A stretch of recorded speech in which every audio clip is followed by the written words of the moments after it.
the #1 guitar trick. Really, I honestly think the best way to get better is to, I hope I mentioned this in one of the other videos too, but it's to listen to your favorite songs and figure out how to play them. Because just by doing that, you subconsciously take little pieces of what you like and put it into your playing.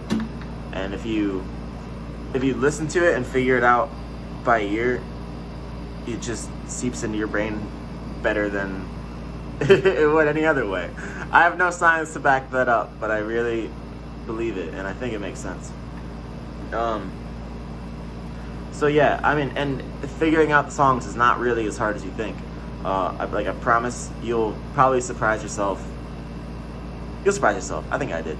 And that's kind of the whole reason I started making these YouTube videos in the first place.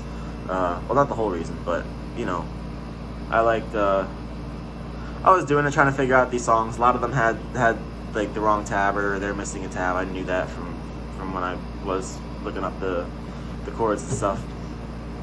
And I figured let's do some YouTube videos. So here's I guess I don't know if I should like live demo it, listening to a song, the best way to, or at least I shouldn't even give my method on how to do it. Really, there is no method. That's why I shouldn't give one, because that's a load of BS. But pretty much, I guess I'll show you what I kind of normally do. You only got 12 notes that it could be, like, so, I mean, maybe I'll just play a song and see what happens. Hopefully it doesn't get me blocked. Alright. We got Wet Sand by Red Hot Chili Peppers. My shadow slides away. Oops, I clicked the button by accident. Alright, go back.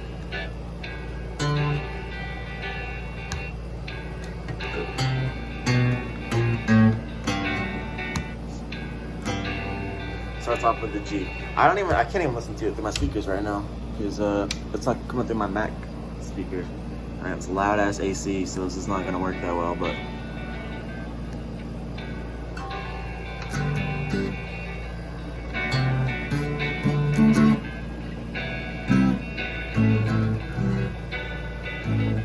My shadow slides away, amplified, keeps coming back, dissatisfied.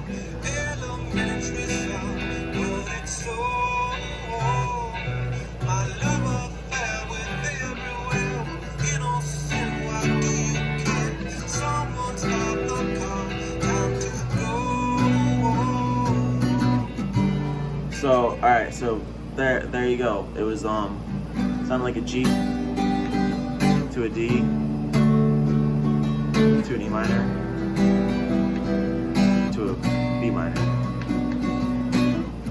And so how I kind of got there, and then I guarantee you all the melody stuff is going to be in the key of G. So that was in the key of G. The reason that I could tell that is, well, the first chord was a G. Honestly, it's a safe bet to just try G, C, D, A, E, F. That's like all the notes. But seriously, those are the most common ones you'll see a song in. Is like C, the key of C, where your major chords will be a C, an F, and a G. G is also common, obviously. There we got G, C, D, A. Actually, this doesn't even matter. Don't even worry about this. Just know your major chord shapes, your minor chord shapes, and kind of your pentatonic scale will be really nice to know, going up and down the neck. Know those. Know that. Well, oh man, should I even like go into all these little things? All right, I guess so. Here's how so you got the G chord. I guess I just kind of know that like a D chord goes along with the G chord a lot, and my mind kind of, just from doing it, my mind kind of guided me, oh, it's somewhere up here. But you don't have that many. Like you hear the next chord is a higher pitch. A lot of them move, you know, either like up and down a string or skip 2 frets.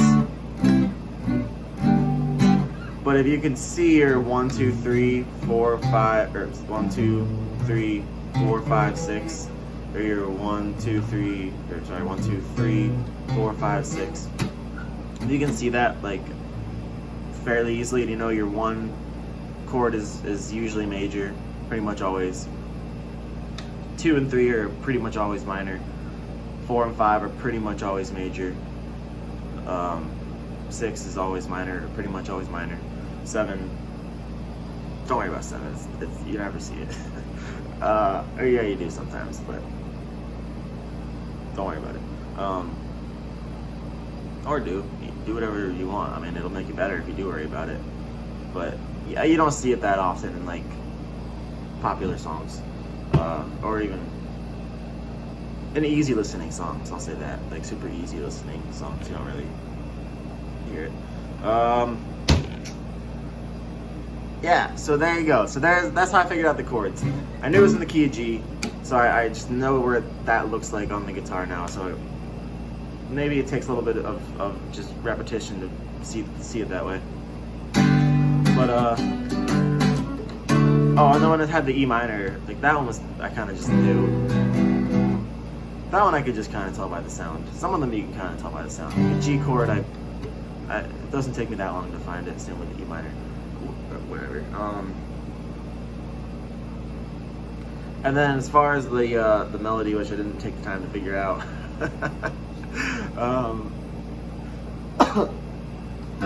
it's probably gonna be in the G major, E minor pentatonic scale. Like they're probably gonna lie within that. So you just kind of fish around and you'll find it. Like once you find one note, it's easy to figure out where the next ones lie in relation to it.